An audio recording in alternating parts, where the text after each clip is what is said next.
Assalamualaikum warahmatullahi wabarakatuh.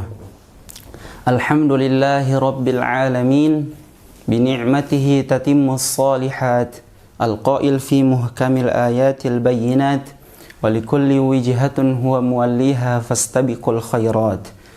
Ashhadu an la ilaha illallah wahdahu la syarikalah, wa ashhadu anna sayyidana Muhammadan abduhu wa rasuluh, la nabiyya wa la rasula ba'dah.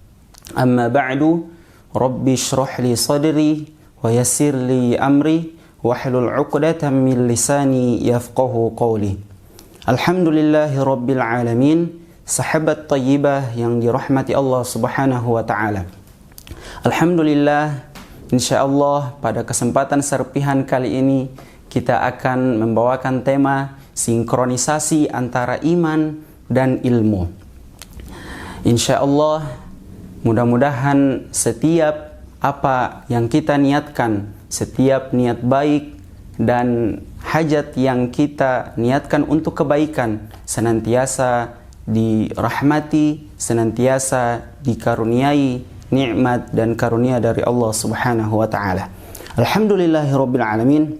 Sahabat thayyibah yang dirahmati Allah Subhanahu wa taala, pertama-tama marilah kita memanjatkan puja dan puji syukur kehadirat Allah Subhanahu wa taala karena atas limpahan rahmat, karunia dan nikmat yang terus-menerus dicurahkan kepada kita semua sehingga kita masih senantiasa terus diberikan nikmat, baik itu nikmat sehat, nikmat penglihatan, nikmat baik itu nikmat yang kecil sampai nikmat yang besar, dan yang paling penting adalah nikmat iman dan Islam.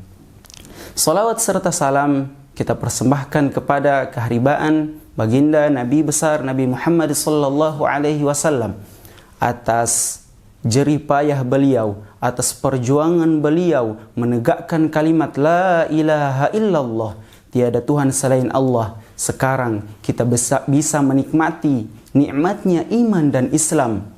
Alhamdulillahirabbil alamin. Mari kita sama-sama bersolawat kepada Nabi Muhammad sallallahu alaihi wasallam. Allahumma salli ala sayyidina Muhammad wa ala ali sayyidina Muhammad.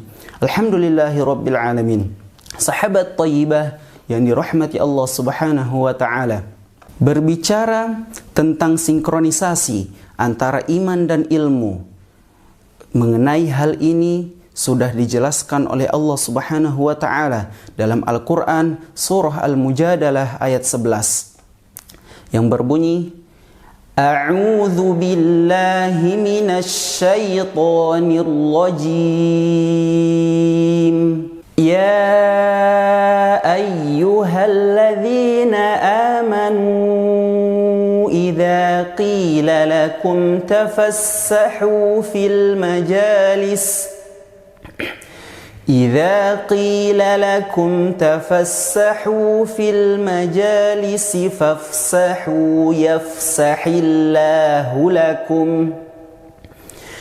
وإذا قيل انشزوا فانشزوا يرفع الله الذين آمنوا منكم والذين أوتوا العلم درجات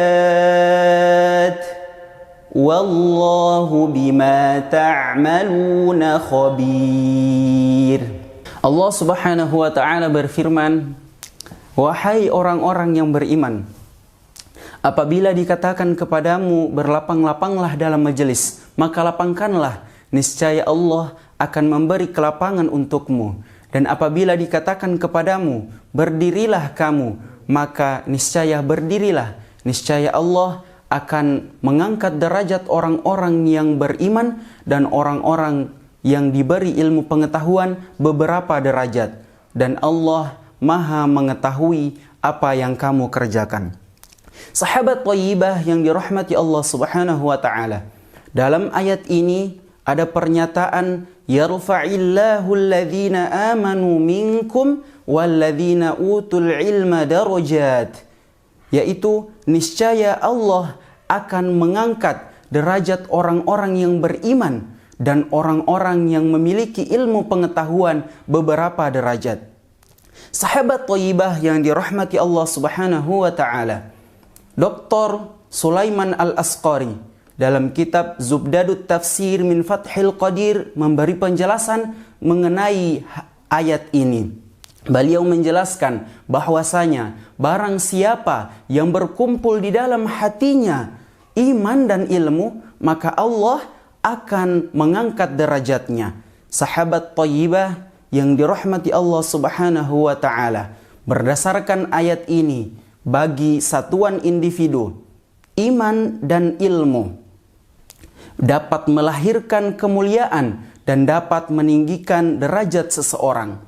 Kita sama-sama mengetahui banyak sekali ilmuwan-ilmuwan muslim yang namanya sampai saat ini terkenal, yang namanya hingga sampai saat ini disegani karya-karya ilmiah beliau-beliau ini sampai sekarang masih dipakai dalam bidang ilmu pengetahuan.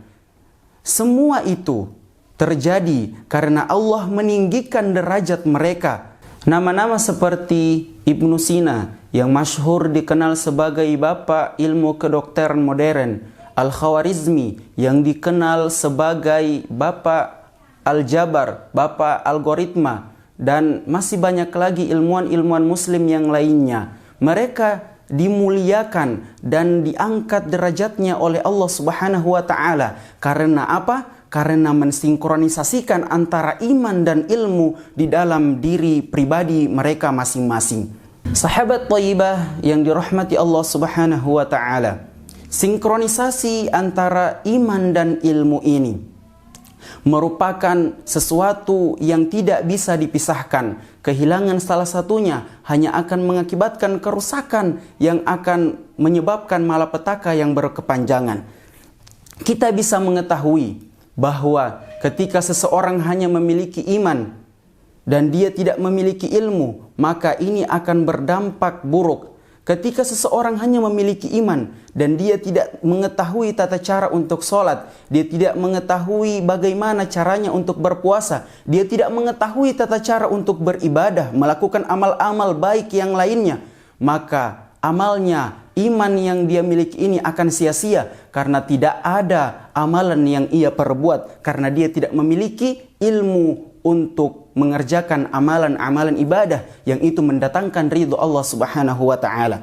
Dan begitu pula sebaliknya, ketika seseorang hanya memiliki ilmu yang tidak berlandaskan keimanan, ini akan mengakibatkan kerusakan. Bisa kita saksikan sendiri betapa banyak pejabat di luar sana yang korupsi. Mereka kita ketahui merupakan seorang yang cerdas, seorang yang memiliki latar belakang pendidikan yang tinggi.